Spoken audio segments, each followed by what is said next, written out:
Dan Prepper here. I got a quick gun news and SAFE Act update. This one doesn't really have a ton to do with the SAFE Act per se, other than the micro-stamping aspect that they're looking to add on to the SAFE Act. But the first thing is Gabrielle Giffords, the former legislator from the state of Arizona, is publicly asking, what is the Senate afraid of? Why won't they pass gun control? Well, Gabby, it's against the law, for one. You took an oath to defend the law, so you should know what it is. The Second Amendment guarantees the right to keep and bear arms without infringement. So, Gabby, I'm sorry that I think it's a tragedy you got shot. Any shooting is a tragedy. But that doesn't mean that we outlaw the guns themselves, okay? The gun wasn't the problem. The person who shot you was the problem. So let's stay focused on that. Gabby, that's the easy answer. They don't want to get voted out of office, and it's illegal. So that's why you're not seeing gun control that you want to see pushed. Now, the second thing is huge infringement on our rights. The state of Maryland somehow has a database of all carry conceal owners from all these different states where they issue carry conceal licenses, and they're running automatic license plate scanners on you. The troopers are. And what happens is they have been pulling people over who have carry conceal permits from other states because Maryland is a haven. It's too close to D.C. It is a haven of ridiculous big government hippie thinking where the government is going to solve all their problems. And they've been pulling people over. That does not equate to probable cause, by the way. I hope we all can agree on that. That the fact that you know someone has a carry conceal license does not equate to probable cause to pull them over. And the Maryland state troopers are pulling people over based on the license plate scans and then searching their cars for the concealed carry weapon, which they have no evidence is even in the doggone car in the first place. Holy cow. Can we agree that as police officers, if you are a police officer and you're watching this video, please stand up for the rights of private citizens and stop defending nonsense like this.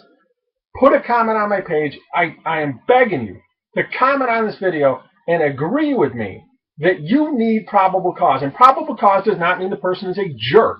Okay, that does not equate to probable cause. You do not have a right suddenly to harass and browbeat somebody because you don't like them and they act like a jerk. That is not probable cause. It just means they're a jerk. People are jerks to me every day. Doesn't mean I get to violate their constitutional rights, and neither do law enforcement officials. I am not an anti-law enforcement guy.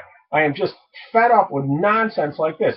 And can we agree that probable cause is not reached? That threshold that it has to be met in order for you to detain somebody and search their vehicle has not been met just because the license plate scanner says that they have a carry conceal permit. You have no evidence they have it in the car. Leave them alone. State of Maryland, you suck. And so does every other law enforcement, big government, nonsense agency that engages in activity like this. You suck. Leave the private citizens alone. Stop harassing people. For all the wonderful and the vast majority of law enforcement officials, wonderful people that do their jobs to the best of their ability. This is not an attack on you.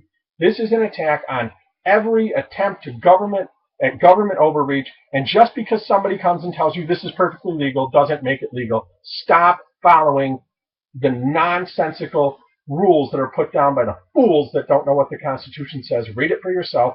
Make judgments for yourself and stop harassing people for no reason. That having been said, finally, what was my final one? Oh, I'm going to be posting a link to a fairly long video. It's an interview by a guy named, I don't remember his name, his last name is Michelle, on the effects of the California micro-stamping law. If you live in New York State and other states that are kind of heading in that direction, you better listen to this. In the effects that it is having on California, the reasons why Smith & Wesson and Ruger and pretty much every other manufacturer of handguns is going to yank every semi-automatic pistol off the market and stop selling it in California, because the law is written and crafted in such a way as to force them out of this market, because when you make a tiny, tiny change to improve the firearm, it suddenly is off the approved list and now has to get reapproved, and the reapproval comes with the micro-stamping. So we know that with an excellent design, Glocks and Rugers and all these things, they make slight changes to the exact same design each year to try and improve the firearm. And whenever they do that now, according to this microstamping law, the way it is written in California, and will be crafted, I'm sure, in every state like mine that is trying to put that through, is that every time a change like that goes, you are suddenly off the exempted list, and you have to reapply. And once you get reapplied and recertified with that weapon, then you're on the microstamping list, and you have to have that firearm microstamp, which is going to completely add a ridiculous cost to doing business. And it's why Ruger and Smith & Wesson and others are not going to be doing business. I'm going to put links to all three of those articles, please, all three of them, in the description. If you want to check out the information for yourself. Again, law enforcement officials, man, I love you. I love you. I've never had a problem with the police in my entire life and don't want one. I'm just saying that there are, the bad apples are the ones making news, and it's not people like me that are going to make the change. It is people from inside. We're always saying, where are the reasonable, rational Muslims that will stand up and say, this is crazy, we can't do this.